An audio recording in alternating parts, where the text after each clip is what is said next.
New year. New year means new goals, and maybe one of your goals this year is to burn as much money as possible. And I have a great solution for you. It's called esports. If you don't know, pretty much every single esports organization is vastly overvalued because they're all subsidized by venture capitalist groups that are probably going to get fed up in 3 to 5 years when none of them are profitable, or crypto exchanges. And we know what's happening with crypto exchanges. Let's just take a look at the Forbes top 10 most valuable esports companies. At the top, you can see TSM, 100 Thieves, Liquid, and FaZe Clan. Well, let's just take a... Every time I say this, who was saying, dude, you know what you're talking about. Dude, you're not an investor. Dude, you're not a billionaire. You don't know what you're talking about. I've said this, chat, for the past like 5 years, and people always said it. But look at FaZe's numbers. But look at TSM. They're so rich. Bro, no shit, man. They are literally printing money via fucking VC, man. It's all VC money. Of course they're rich. It's like they're getting cash injected, motherfucker. Of course, man. At TSM, how are they doing? Oh, they had a deal with FTX that got suspended. It was worth $210 million. Okay. VC is called venture capital. Okay. Venture capital. The way I can explain it to you. Okay. The way I can explain venture capital. Okay.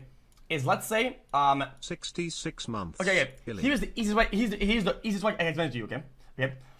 Okay. You go to the casino, okay, chat, with $200, okay, and you put $1 on bets on the roulette, right? With like number 3, number 4, number 8, number 22, number 30, okay, and you start betting every round. You bet like 10 chips on 10 little dots, right? $1 a pop, right?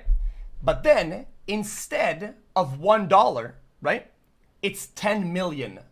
Why? Because you're so fucking rich. It's what you do. You literally you invest, okay, into certain in companies, okay, almost like gambling, like high risk investment. It's a lot of money, but for them it's not a lot of money because they're fucking rich as shit. Okay, they're so rich they don't really care that much. Okay, and when it comes down to esports, most of the companies are the recipients of VC money, which is money from billionaires that are just going for the long shots.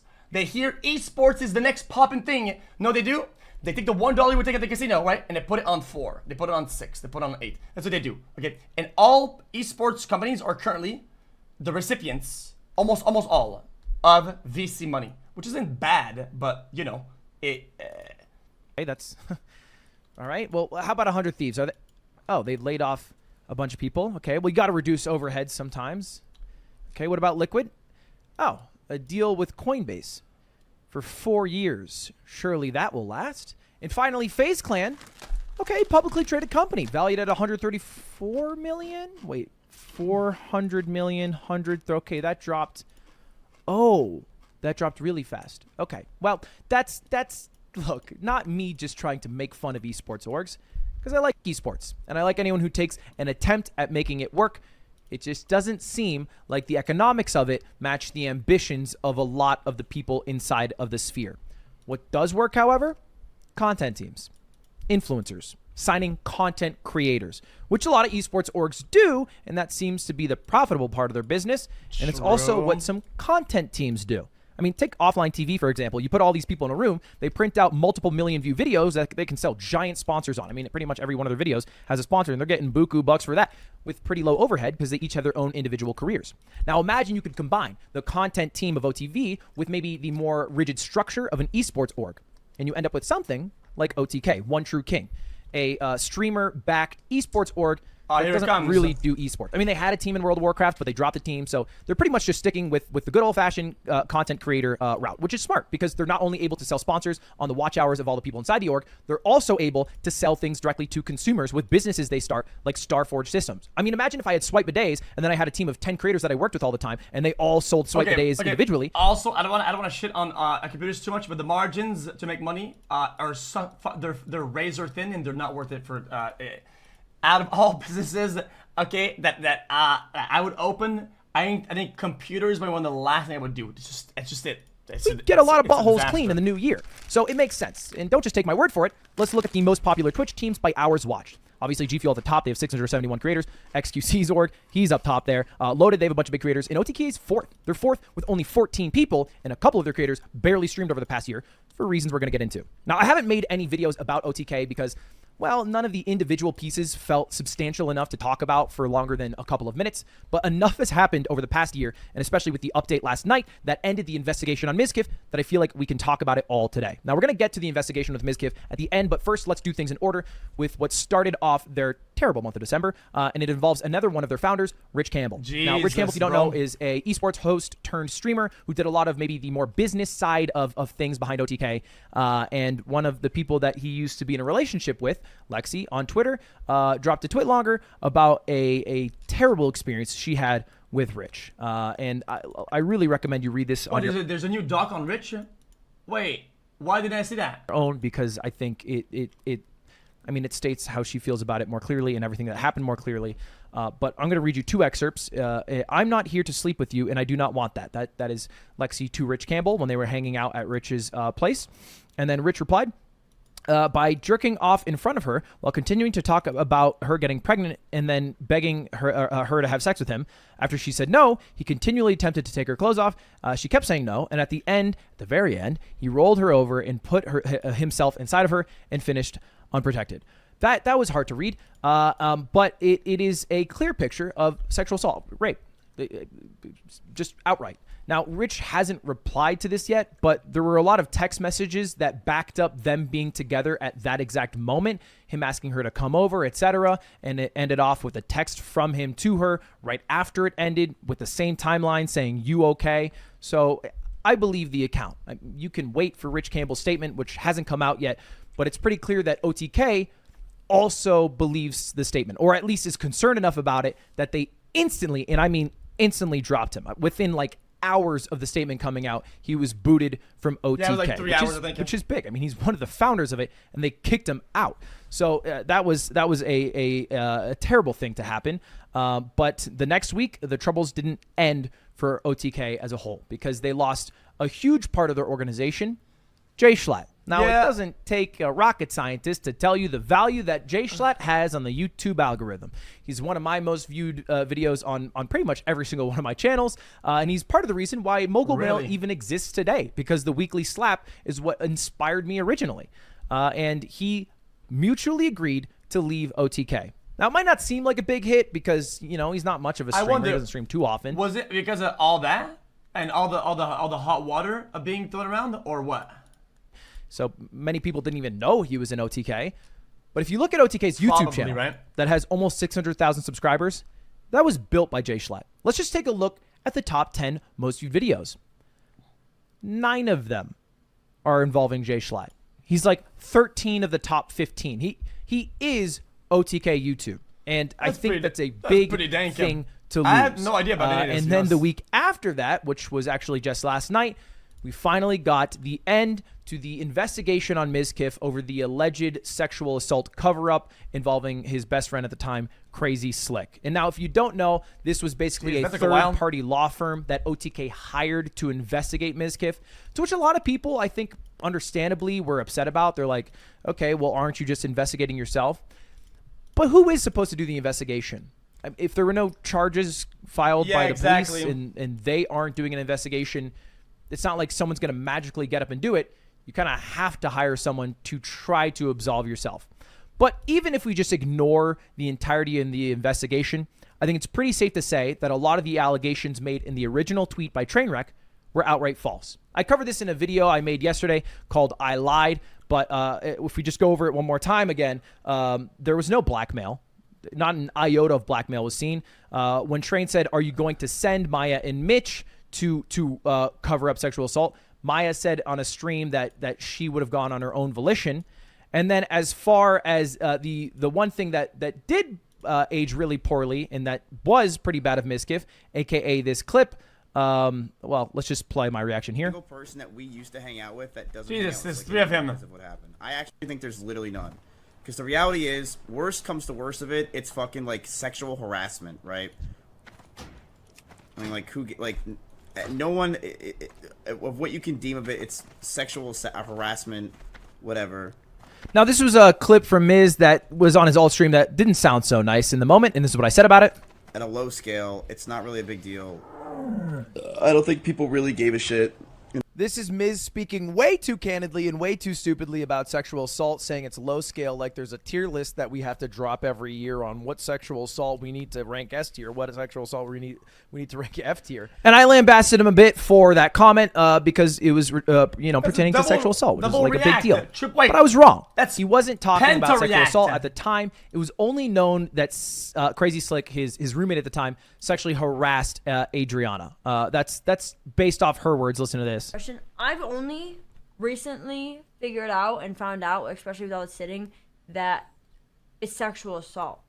So I feel like that covers it. I'm just playing that clip again because it is totally coincidental that I happened to upload that video yesterday or 2 days ago, and then they did this announcement yesterday. Obviously, I have no clue that this was coming. Makes sense. Otherwise, it would have been great to just wait a day, and that would have covered it. But yes, rehashing a lot of the original claims of Ms. Kiff covering up sexual assault don't seem to be true. What is true and what OTK did punish him for were his actions on his comeback stream October 11th, which demonstrated a lack of empathy and ignorance towards the seriousness of the situation. Now, I never made a video about this. I never really talked about this, so a lot of you might not know. But after the initial apology that Ms. Kiff made on Twitter... Wait, I don't get it. People say backtrack, but from what, though? I don't know what the fuck is happening here.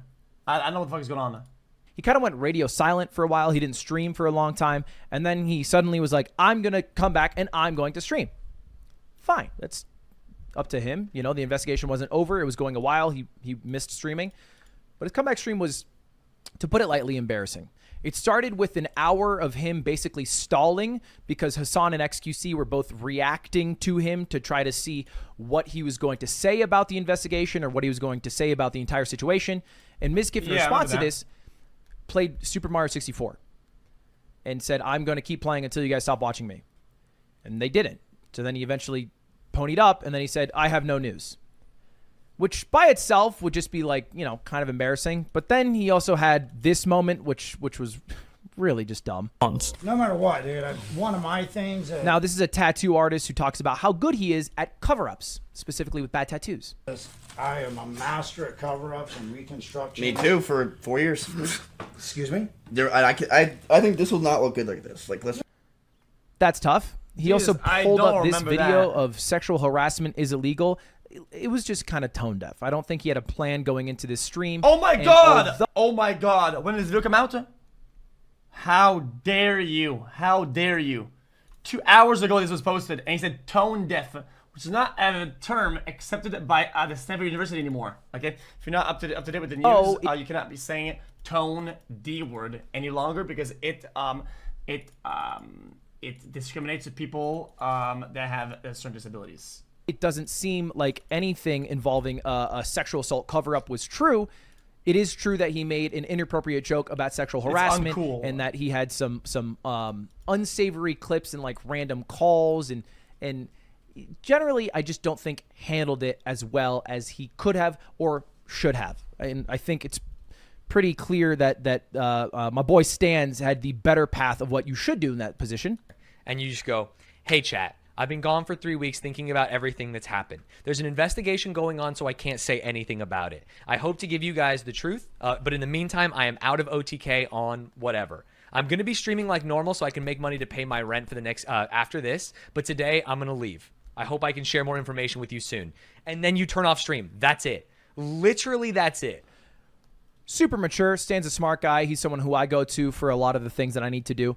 In response, again, to Miz acting inappropriately during this stream and in the wake of all the drama, OTK has decided to remove his board duties effective immediately and place him on monitored probation, which is basically just them saying, hey, we're going to punish him because we acknowledge that it was bad, but we're not going to kick him off. And I think, honestly, if Ms. Kiff wasn't such an important piece of OTK for the first year and a half of its creation, I mean, every big stream was on his channel. He was really carrying the org on the live stream front. Probation. He probably would have been kicked off.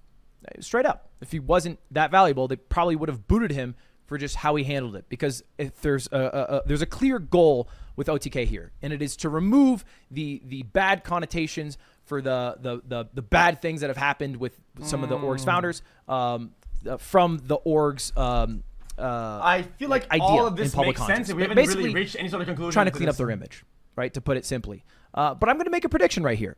Because although it's been a hell of a year and an even worse month, I think OTK has a bright future. And it's not because of Mizkif. It's not because the other streamers on it, but it's because the people running it. Now, I know Tips. I know he's a good dude, and he's someone who came in clutch for me when I was running my Smash event and my chess boxing event by helping out, by sponsoring it with Starforge. And I know he's got a good head on his shoulders. He's a smart guy, and I think he'll take the org good places. And he's joined by Zach Diaz, another guy who I know is a super good dude who worked at TikTok and Twitch. So barring any other drama and barring these two guys leaving the org, I think OTK will probably stick around, although they will always have a bit of a stained reputation with some, and that's just a battle that time will defeat. And that's about it. I think that covers pretty much everything. Let me know your thoughts. But I think as an org, it's fine though. Like, I think they've always done a pretty good job at like separating the org from like all the people combined at the same time. I don't think at the end of the day, like, I hope you guys understood what I'm talking about. What I'm saying is that the people and the org, a lot of times people make the mistake of like growing the org as a person or as two people or whatever the fuck, right? And it's these guys. But they did a pretty good job at being OTK and the guys. It's like the guys are part of OTK, right? So they can like cut people without the org being too stained by it. That's what I'm saying. And thanks for watching. All right, subscribe. All right, see you later. Goodbye. That's pretty much it. That happened to the OTK. Don't start an esports org. And honestly, content teams, there's a risk in working with a lot of being dumb. It's a clear concept. Okay, guys, it's a clear concept. It's a clear concept. Okay, guys, listen. It's like this. Okay, it's like this. Like this. Okay, is OTK. Okay, this is the people under it. There's this guy. Okay, the distance. Okay, in between OTK and the guys is they've done it well. Where there's enough distance in between, right? That OTK can act and talk to people and make communications that are like this is us, right? And these are our guys. If the distance in between the org and the people isn't a lot, what ends up happening is that whenever something happens to one guy, right? Well, they're right there. So the explosion that happens, bing, bang, bang, bang, bang, bang, affects the brand directly, and it blows up directly into their face. Does that make sense? Do you understand how that ends? So the farther you are to the actual org itself, and the better you do it, when somebody explodes, the damage doesn't hit immediately or too much the main components, right? And I think that's what they've been doing a pretty good job at, is at distancing the brand as a whole and the guys themselves. They've always had two entities, which is very important to do. Does it make sense or not? Boom. See, I explained it. Boom.